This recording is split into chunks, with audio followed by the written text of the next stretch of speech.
ओम नमो भगवते वासुदेवाय। भारत के सामने आज जैसी परिस्थिति हैं, भारतीय शासक जिस परिस्थिति में उलझे हुए हैं, ऐसी परिस्थिति का समस्त समाधान ब्रह्मा जी द्वारा रचित नीति शास्त्र में मौजूद है। भीष्म जी ने युधिष्ठिर को यह प्रसंग समस्त राजाओं के कल्याण के लिए सुनाया था। एक बार जरूर सुनिए। उन्होंने बताया था, बड़ा ही मार्मिक प्रसंग है।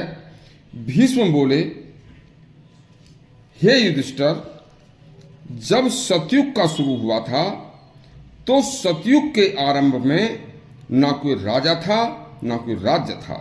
इन चीजों का कोई नामो निशान नहीं था।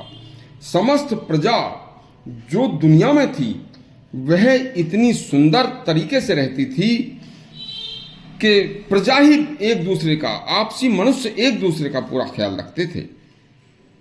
सुनिए, सभी मनुष्य प्रेम पूर्वक सुख पूर्वक रहते थे। धीरे धीरे मनुष्य अपनी बुद्धि और विवेक खोने लगे, शुभ कर्म छोड़ने लगे, अधर्म की ओर चलने लगे। तब देवों के कहने पर ब्रह्मा जी ने 1,00,000 अध्याय के एक नीति शास्त्र नामक ग्रंथ की रचना की, जो सूक्ष्म में इस प्रकार है। और इस ग्रंथ में राजा कैसा हो, राजा का राजधर्म कैसा हो, राजा की प्रजा कैसी हो और प्रजा राजा के लिए क्या करे, यह सब कुछ उन्होंने बताया है। राजा को अपनी प्रजा की रक्षा हेतु अति कोमल हृदय तथा प्रजा को कष्ट देने वालों के लिए अति क्रूर बन जाना चाहिए। देखिए, अपने राजा को हमेशा अपने गुप्तचरों को विश्वास में रखना चाहिए। धर्मात्मा लोगों को हमेशा अपने पास रखना चाहिए। वीरता, कार्य कुशलता, संग्रह, योग, धन को जमा करना, सेना को उत्साहित व शक्ति संपन्न रखना, प्रजा के सुख शांति का हर समय ख्याल रखना, दुष्ट लोगों को देश से बाहर निकाल देना, शत्रु को कभी भी कमजोर न समझना, प्रजा को दुख देने वालों के लिए अति क्रूर हो जाना, खूब परख कर अपने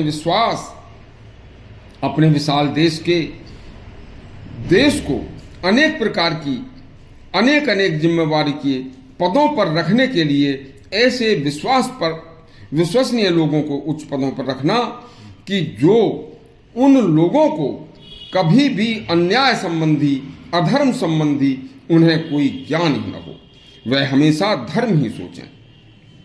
देखिए, यदि कोई दुष्ट प्रजा से दुष्टता करे तो राजा उसे कभी क्षमा न करे, क्योंकि क्षमा करने पर वह दोबारा दुष्टता ही जरूर करेगा।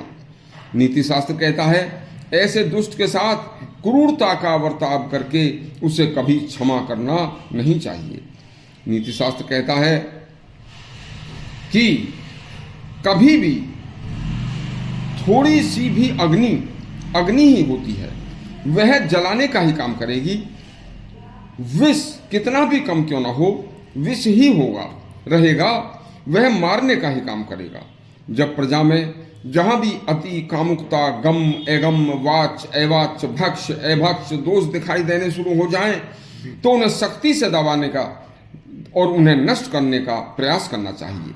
जहां अपने ही राज्य के कुछ लोग अपने राजा व अपने राज्य के, अपने देश के ऊपर विपरीत बोलें या ऐसा विपरीत बर्ताव करें तो उन्हें सख्ती से नष्ट करना चाहिए, राजा का कर्तव्य है। ब्रह्मा जी ने अपनी शुद्ध बुद्धि से 1,00,000 अध्याय के नीति शास्त्र की रचना की थी।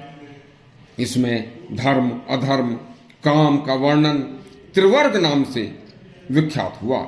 इसके अलावा इसमें प्रकट गुप्त सेनाओं का भी विवेचन है, और गुप्त सेनाएं 8 प्रकार की बताई हैं, तथा गुप्त सेना प्रकट सेना 8 प्रकार की बताई हैं और गुप्त सेना अनेक प्रकार की बताई हैं।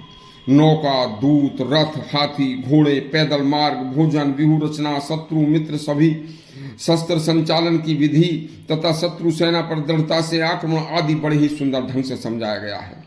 तरह तरह के यंत्रों और क्रियाओं से शत्रु राष्ट्र पर चोट पहुंचाना, सेना की समस्त सामग्री, कवच आदि का उल्लेख भी नीति शास्त्र में मौजूद है।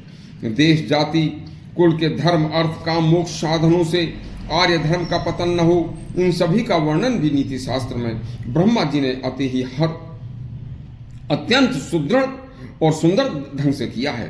ब्रह्मा जी ने कहा, हे देवो, दंड नीति ही राज व्यवस्था है। दंड से ही राज चलता है। जहां दंड नहीं होगा वहां राज नहीं चलेगा। दंड का डर ही राज्य को ठीक चलाता है। भीष्म ने कहा, युधिष्ठिर, यह नीति शास्त्र सूक्ष्म रूप में मैंने तुम्हें बताया, इसलिए राजा दंड देने योग्य पर भी कभी कोमलता न बरते तथा दुष्टों के नाश को ही राज्य का, राष्ट्र का कर्तव्य समझकर कार्य करे। यदि आपको हमारा यह नीति प्रसंग अच्छा लगा हो तो हमारे चैनल को सब्सक्राइब करें और घंटी दबाएं। धन्यवाद।